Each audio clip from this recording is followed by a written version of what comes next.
Hi friends, ನಮಸ್ತೆ. Coin ಗುರು YouTube ಚಾನಲ್ಗೆ ಸ್ವಾಗತ. ವಿಡಿಯೋ ಇಷ್ಟ ಆದರೆ ಲೈಕ್ ಮಾಡಿ, ಶೇರ್ ಮಾಡಿ, ಹಾಗೆ ಕಾಮೆಂಟ್ ಮಾಡಿ. ಅದೇ ರೀತಿ ನಮ್ಮ ಚಾನಲ್ನ ಸಬ್ಸ್ಕ್ರೈಬ್ ಮಾಡಿಕೊಂಡು ಸಪೋರ್ಟ್ ಮಾಡಿ. ಈ ಒಂದು ವಿಡಿಯೋದಲ್ಲಿ ಮತ್ತೊಂದು ವಿಶೇಷವಾದಂತಹ ನಾಣ್ಯದ ಬಗ್ಗೆ ತಿಳ್ಕೊಳ್ಳೋಣ. ನಿಮಗೆಲ್ಲ ವಿಡಿಯೋದ ಥಂಬ್ನೈಲ್ ನೋಡಿನೇ ಅರ್ಥ ಆಗಿದೆ. ಸೊ ಇವತ್ತು ನಾವು ಯಾವ ಒಂದು ನಾಣ್ಯದ ಬಗ್ಗೆ ತಿಳ್ಕೊತಾ ಇದ್ದೀವಿ ಅಂತ. ಹೌದು, 2 ರೂಪಾಯಿನ ಒಂದು ಡೆಫಿನೆಟಿವ್ ಸೀರೀಸ್ನ ಮೊದಲ ನಾಣ್ಯ ಅಂತಾನೆ ಹೇಳ್ಬೋದು. ನೀವೇನ್ ನೋಡ್ತಾ ಇದ್ದೀರಾ, ಈ ನಾಣ್ಯ 2 ರೂಪಾಯಿನಲ್ಲಿ ಡೆಫಿನೆಟಿವ್ ಸೀರೀಸ್ ನಲ್ಲಿ ಲಾಂಚ್ ಆಗಿರುವಂತಹ ಮೊಟ್ಟ ಮೊದಲ ನಾಣ್ಯ. ಭಾರತದ ಡೆಫಿನೆಟಿವ್ ಸೀರೀಸ್ ನ ಮೊಟ್ಟ ಮೊದಲ ನಾಣ್ಯ ಇದು ನೀವು ನೋಡ್ತಾ ಇರುವಂತದ್ದು. ಸೊ 1992ರಲ್ಲಿ ಈ ಒಂದು ನಾಣ್ಯ ಶುರುವಾಗಿರುವಂತದ್ದು. ಅದೇ ರೀತಿ 2004ರಲ್ಲಿ ಈ ಒಂದು ನಾಣ್ಯವನ್ನ ಕೈ ಬಿಡಲಾಗಿರುವಂತದ್ದು. ಅಂದ್ರೆ ಅಲ್ಲಿಗೆ ಆ ಒಂದು ನಾಣ್ಯದ ಮುದ್ರಣವನ್ನ ಸ್ಟಾಪ್ ಮಾಡಿ 2 ರೂಪಾಯಿನ ಕ್ರಾಸ್ ಕಾಯಿನ್ ನ 2005ರಿಂದ ಶುರು ಮಾಡಿರುವಂತದ್ದು. ಸೊ ಈ ಒಂದು ನಾಣ್ಯದ ಬಗ್ಗೆ ನಾವು ತಿಳ್ಕೊಳ್ಳೋಣ.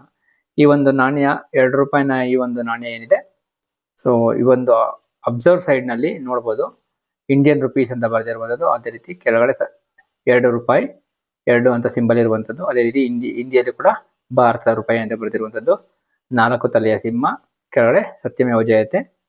ಅದೇ ರೀತಿ ಕಾಯಿನ್ ನ ಮುಂಬದಿಗೆ ಬಂದರೆ ಸೊ ಭಾರತದ ಮ್ಯಾಪ್ ನೀವು ನೋಡ್ಬೋದು. ಅದರ ಮೇಲೆ ಏನಂತ ಬರೆದಿದೆ, ನ್ಯಾಷನಲ್ ಇಂಟಿಗ್ರೇಷನ್ ಅಂತ ಬರೆದಿರುವಂತದ್ದು. ಈ ಒಂದು ನಾಣ್ಯದ ಥೀಮ್ ಏನಿದೆ, ಇದು ನ್ಯಾಷನಲ್ ಇಂಟಿಗ್ರೇಷನ್ ಅಂದ್ರೆ ಭಾರತವನ್ನ ಏಕೀಕರಣಗೊಳಿಸುವಂತದ್ದು. ಈ ಒಂದು ನಾಣ್ಯದ ಉದ್ದೇಶ ನ್ಯಾಷನಲ್ ಇಂಟಿಗ್ರೇಷನ್ ಅಂದ್ರೆ ಈ ಭಾರತವನ್ನ ಏಕೀಕರಣಗೊಳಿಸುವಂತದ್ದು.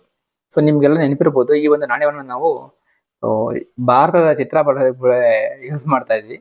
ಯಾವಾಗ ಅಂದ್ರೆ ಹೈಸ್ಕೂಲ್ ಅಥವಾ ಕಾಲೇಜುಗಳಲ್ಲಿ ಭಾರತದ ಮ್ಯಾಪ್ ಬರೀರಿ ಅಂತಂದ್ರೆ ಈ ಒಂದು ನಾಣ್ಯವನ್ನ ನೋಡಿ ಬರಿತಾ ಇದ್ದದ್ದು ಉಂಟು. ಸೊ ಅದೆಲ್ಲ ಒಂದು ಸುಂದರ ನೆನಪುಗಳು ಇರ್ಲಿ. ಸೊ ಈ 2 ರೂಪಾಯಿನ ನಾಣ್ಯ ಏನಿದೆ 1992ರಲ್ಲಿ ಬಿಡುಗಡೆ ಆಗಿರುವಂತದ್ದು. ಈ 2 ರೂಪಾಯಿನ ನಾಣ್ಯ ನಂತರ ಇದಾವೆ 1992 ನೋಡಬಹುದು. ಸುಮಾರು ನಾಣ್ಯಗಳಿದಾವೆ. 1992ರದೇ ಇದೆ, ಸುಮಾರು ಇದಾವೆ ನಾಣ್ಯಗಳು.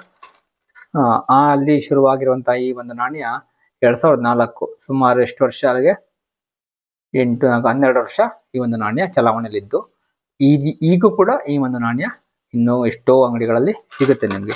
ಸೊ ಲಕ್ಷಾಂತರ ಸಂಖ್ಯೆಯಲ್ಲಿ, ಕೋಟಿ ಸಂಖ್ಯೆಯಲ್ಲಿ ಭಾರತದ 4 ಮಿಂಟ್ಗಳು ಅದು ಸಾಲದ ಅಂತ ಹೇಳಿ ವಿದೇಶದ ಮಿಂಟ್ಗಳು, ಮಾಸ್ಕೋ ಮಿಂಟ್ ಆಗಿರ್ಬೋದು, ಸಿಯೋಲ್ ಮಿಂಟ್ ಆಗಿರ್ಬೋದು, ಲಂಡನ್ ಮಿಂಟ್ ಆಗಿರ್ಬೋದು.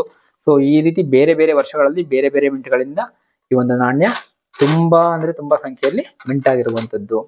ಸೊ ಈ 2 ರೂಪಾಯಿ ನಾಣ್ಯ ನಿಮಗೆ ಈ ಒಂದು ಕಾಯಿನ್ ಎಕ್ಸಿಬಿಷನ್ ಗಳಲ್ಲಿ ಯಾವುದೇ ರೀತಿಯ ಆಕರ್ಷಣೆಗೆ ಹೊಂದಿರೋದಿಲ್ಲ. ಅಂದ್ರೆ ಅರ್ಥ, ಈ ನಾಣ್ಯಗಳು ನಿಮ್ಮ ಹತ್ರ ಎಷ್ಟಿದ್ರು ಕೂಡ ಇದ್ರ ಮುಖ ಬೆಲೆಗಿಂತ ಈ 2 ರೂಪಾಯಿ ನಾಣ್ಯ ಏನಿದೆ ಇದು 2 ರೂಪಾಯಿನೇ. ನೋಡಿ, ನಾನು ಈಗ ಆಗ್ತಾನೆ ಹೇಳಿದೆ 1992ರ ನಾಣ್ಯ ಅಂತ. ನೋಡಿ, ಇದು 1992ರ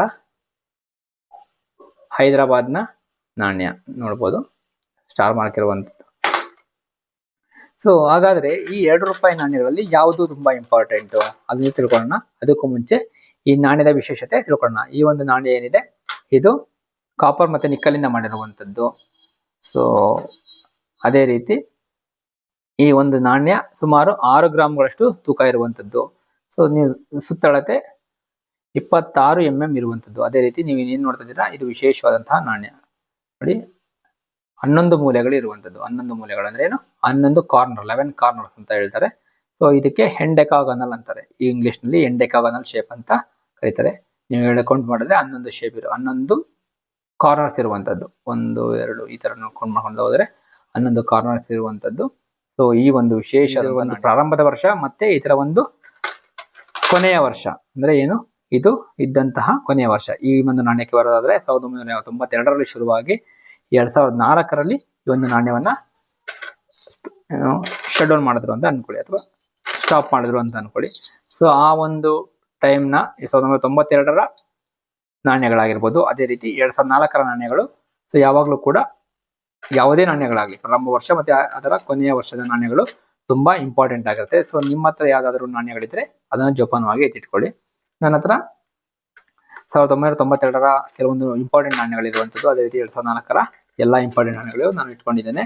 ನಾನು ನಿಮ್ಗೆ ಒಂದೊಂದೇ ತೋರಿಸ್ತಾ ಹೋಗ್ತೇನೆ. ಮತ್ತೆ ಇವುಗಳಂತೆ ಈ ನಾಣ್ಯಗಳೆಲ್ಲ ಏನಿದೆ ಅದರ ಮುಖ ಬೆಲೆಗಿಂತ 1 ರೂಪಾಯಿ ಹೆಚ್ಚುತ್ತಾರೆ. ನೋಡಿ, ಈ ನಾಣ್ಯಗಳೆಲ್ಲ 7 ರೂಪಾಯಿ ಇದ್ರೆ ಇದಕ್ಕೆ 3 ರೂಪಾಯಿ 4 ರೂಪಾಯಿ ಅಷ್ಟೇ ಬೆಲೆ ಬಾಳುವಂಥದ್ದು.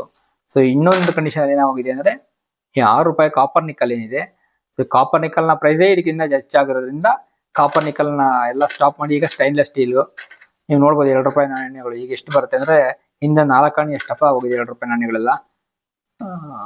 ಸೊ ಈ ಕಾಪರ್ ನಿಕಲ್ ಇದರಲ್ಲಿರುವಂತ ಕಾಪರ್ ನಿಕಲ್ ಈ 2 ರೂಪಾಯಿಗಿಂತ ಜಾಸ್ತಿ ಆಗಿರುವಂತದ್ದು. ಸೊ ಹಾಗಾಗಿ ಈ ಒಂದು ನಾಣ್ಯ 3 ರೂಪಾಯಿ 4 ನೋಡಿ ಇದು UNC ಕಂಡೀಷನ್ ನಾಣ್ಯ, ಇದೊಂದು 5 ರೂಪಾಯಿಂದ 10 ರೂಪಾಯಿ ಬೆಲೆ ಬಾಳುತ್ತೆ. ಈ 2 ರೂಪಾಯಿಗಳ ವಿಶೇಷ ನಾಣ್ಯಗಳ ಪಟ್ಟಿಗೆ ಬರೋದಾದ್ರೆ ನೋಡಿ ಇದು UNC ಕಂಡೀಷನ್ ನ 2 ರೂಪಾಯಿ ನಾಣ್ಯ 2000ನೇ ಇಸವಿಯ ಮಾಸ್ಕೋ ಮಿಂಟ್ ಇಂದ ಬಂದಿರುವಂತಹ ನಾಣ್ಯ. ನೀವು ನೋಡ್ಬೋದು ಕೆಳಗಡೆ M ಮಿಂಟ್ ಮಾರ್ಕ್ ಇರುವಂತದ್ದು, ಅದರ ಕೆಳಗಡೆ ಸುತ್ತಲೂ ರೌಂಡ್ ಇರುವಂತದ್ದು. ಸೊ ಇದು ಮಾಸ್ಕೋ ಮಿಂಟ್ ನ ಸಿಂಬಲ್. ಸೊ ಈ ಒಂದು ನಾಣ್ಯ ಸುಮಾರು ಈ ಒಂದು ಕಂಡೀಷನ್ ಅಲ್ಲಿ ಸುಮಾರು 50 ರೂಪಾಯಿ ಬೆಲೆ ಬಾಳುತ್ತೆ. ಸೊ ಹಾಗಾಗಿ ನಾನು ಕಾಯಿನ್ ಹೋಲ್ಡರ್ ಇಂದ ಇದನ್ನ ಪ್ರೊಟೆಕ್ಟ್ ಮಾಡಿರುವಂತದ್ದು. ಅದೇ ರೀತಿ ಇದರಲ್ಲಿ ಇನ್ನೊಂದು ನಾಣ್ಯ ಇದೆ, ಇದು ಒಂದು ಮ್ಯಾಗ್ನೆಟಿಕ್ ಕಾಯಿನ್. ಸೊ 1996ರ ಹೈದರಾಬಾದ್ ಮಿಂಟ್ ನ ಕಾಯಿನ್. ಸೊ 1950 ಹೈದರಾಬಾದ್ ಅಂದ್ರೆ ಏನು ನೀವು ನೋಡ್ಬೋದು, 5 ಕಾರ್ನರ್ ಇರುವಂತಹ ಸ್ಟಾರ್, 5 ಪಾಯಿಂಟ್ ಸ್ಟಾರ್ ಅಂತ ಕರೀತಾರೆ. ಸೊ ಈ ಹೈದರಾಬಾದ್ ಮಿಂಟ್ ನ ಕಾಯಿನ್ ನೀವು ನೋಡ್ಬೋದು. ಇದರಲ್ಲಿ ಏನಿದೆ ಆ 11 ಮೂಲೆಗಳು 11 ಕಾರ್ನರ್ಸ್ ಏನಿದೆ ಇದು ಮಾಯವಾಗಿರುವಂತದ್ದು. ಸೊ ಇದರ ಅರ್ಥ ಇದು ಒಂದು ಎರರ್ ಕಾಯಿನ್ ಅಂತ ಅನ್ಕೊಳ್ಳಿ ನೀವು. ಸೊ ಇದ್ರ ಬೆಲೆ ಒಂದು 350 ರೂಪಾಯಿ 400 ರೂಪಾಯಿ ಇರುವಂತದ್ದು. ಅದೇ ರೀತಿ ಮತ್ತೊಂದು ಕಾಯಿನ್. ಸೊ ನಾನು ನಿಮ್ಗಾಗ್ಲೇ ಹೇಳಿದೆ ಸೊ ಕೊನೆಯ ವರ್ಷ ಯಾವುದೇ ಒಂದು ನಾಣ್ಯದ ಕೊನೆಯ ವರ್ಷ ನೋಡಿ, ಇದರಲ್ಲಿ 2004ರ ಹೈದರಾಬಾದ್ ಮಿಂಟ್ ನ ಕಾಯಿನ್ ಸುಮಾರು 300ರಿಂದ 400 ರೂಪಾಯಿ ಬೆಲೆ ಬಾಳುತ್ತೆ. ಈ ಒಂದು UNC ಕಂಡೀಷನ್ ಅಲ್ಲಿ 400 ರೂಪಾಯಿ ಇರುವಂತದ್ದು. ಸೊ ನಾನು ಇದನ್ನು ಕೂಡ ಕಾಯಿನ್ ಹೋಲ್ಡರ್ ಅಲ್ಲಿ ಇಟ್ಟಿದ್ದೇನೆ. ಅದೇ ರೀತಿ ಮತ್ತೊಂದು ನಾಣ್ಯ 2004ರ, ನಾನು ಈಗ ತಾನು ನಿಮ್ಗೆ ಹೇಳಿದೆ ಏನು ಕೊನೆಯ ವರ್ಷದ ನಾಣ್ಯಗಳು ತುಂಬಾ ಇಂಪಾರ್ಟೆಂಟ್ ಅಂತ. 2004ರ ಹೈದರಾಬಾದ್ ನಾಣ್ಯ 300ರಿಂದ 400 ರೂಪಾಯಿ ಬೆಲೆ ಬಾಳಿದ್ರೆ, ಅದೇ ರೀತಿ 2004ರ ಕೋಲ್ಕತ್ತಾ ಮಿಂಟ್ ನ ನಾಣ್ಯ, 2004ರ ಕೋಲ್ಕತ್ತಾ ಮಿಂಟ್ ನ XF ಕಂಡೀಷನ್ ಅಂದ್ರೆ ಎಕ್ಸ್ಟ್ರಾ ಫೈನ್ ಕಂಡೀಷನ್ ನ ನಾಣ್ಯ ಸುಮಾರು 1300 ರೂಪಾಯಿ ಬೆಲೆ ಕೊಟ್ಟು ನಾನು ಇದನ್ನ ಕೊಂಡ್ಕೊಂಡಿರುವಂತದ್ದು. ಸೊ 2004ರ ಕಡೆ ಯಾವುದೇ ಮಿಂಟ್ ಮಾರ್ಕ್ ಇಲ್ಲ. ಅದರ ಅರ್ಥ ಏನು, ಯಾವುದೇ ಮಿಂಟ್ ಮಾರ್ಕ್ ಇಲ್ಲ ಅಂದ್ರೆ ಕೋಲ್ಕತ್ತಾ ಮಿಂಟ್ ನ ಕಾಯಿನ್ ಅಂತ. ಸೊ ಈ ಒಂದು ನಾಣ್ಯ ಸುಮಾರು 1300ರಿಂದ 1400 ರೂಪಾಯಿ ಬೆಲೆ ಇರಬಹುದು. ನಾನು ತಗೊಂಡಾಗ 1300 ರೂಪಾಯಿ ಇತ್ತು, ನಾನು ಅದು ಹಾಗೆ ಬರೆದು ಇಟ್ಟಿದ್ದೇನೆ. ಸೊ ಈ 2 ರೂಪಾಯಿನ ಎಲ್ಲಾ ನಾಣ್ಯಗಳಿಗಿಂತ ಅತ್ಯಂತ ದುಬಾರಿ ನಾಣ್ಯ ಏನಿದೆ, ಇವೆಲ್ಲವೂ ಏನಿದೆ ಸೊ ಎಲ್ಲದಕ್ಕಿಂತ ತುಂಬಾ ದುಬಾರಿಯಾದ ನಾಣ್ಯ ಅಂದ್ರೆ ನಿಮ್ಗೆ ತೋರಿಸ್ತೀನಿ ನೋಡಿ. ಇದು 1992ರ ನೋಯ್ಡಾ ಮಿಂಟ್ ನ ಕಾಯಿನ್. ನಿಮ್ ನೋಯ್ಡಾ ಮಿಂಟ್ ಅಂದ್ರೆ ಏನು, ಡಾಟ್ ಮಾರ್ಕ್ ಕಾಣಿಸ್ತಾ ಇದೆಯಾ ಇಲ್ಲಿ. 1992ರ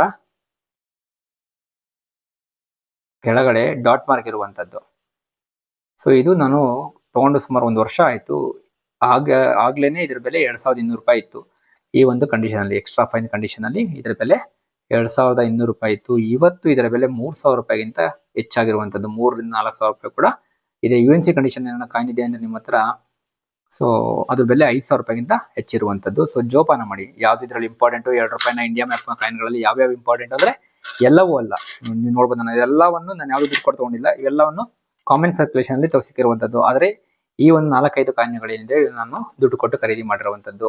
ಸೊ ಇಷ್ಟೆಲ್ಲ ನಾಣ್ಯಗಳಿದ್ರು ಕೂಡ ಅದರಲ್ಲಿ ಈ ಒಂದು ಸ್ಕೇರ್ ಮತ್ತು ರೇರ್ ಮಟ್ಟದ ಕಾಯಿನ್ಗಳು ಯಾವೂ ಕೂಡ ಇಲ್ಲ. ಯಾವೂ ಕೂಡ ರೇರ್ ಮಟ್ಟದ ಸ್ಕೇರ್ ಮಟ್ಟದ ಕಾಯಿನ್ಗಳು ಇಷ್ಟರಲ್ಲಿ ಯಾವ್ದ್ರಲ್ಲೂ ಇಲ್ಲ. ನಾನು ಇವನ್ನ ದುಡ್ಡು ಕೊಟ್ಟು ಖರೀದಿ ಮಾಡಿರುವಂತದ್ದು. 2004ರ ಕೋಲ್ಕತ್ತಾ ನಾಣ್ಯ ತುಂಬಾ ಇಂಪಾರ್ಟೆಂಟ್, ಎತ್ತಿಟ್ಕೊಳ್ಳಿ. ನಿಮ್ಮ ಹತ್ರ ಇದ್ರೆ ಕೋಲ್ಕತ್ತಾ ಮಿಂಟ್ ಅಂದ್ರೆ ಏನು, ಯಾವುದೇ ಮಿಂಟ್ ಮಾರ್ಕ್ ಇರೋದಿಲ್ಲ. ಅದೇ ರೀತಿ 2004ರ ಹೈದರಾಬಾದ್ ಮಿಂಟ್ ನ ಕಂಡೀಷನ್ ನ ಕಾಯಿನ್, ಈ ಒಂದು UNC ಕಂಡೀಷನ್ ಕಾಯಿನ್ ಕೂಡ ಎತ್ತಿಟ್ಕೊಳ್ಬಹುದು. ಅದೇ ರೀತಿ 1996ರ ಈ ತರದ ನಾಣ್ಯ ನಿಮ್ಗೆ ಏನಾದ್ರು ಸಿಕ್ಕಿದ್ರೆ ಎತ್ತಿಟ್ಕೊಳ್ಳಿ. ಸೊ ಇದು ಕೂಡ ಇಂಪಾರ್ಟೆಂಟ್.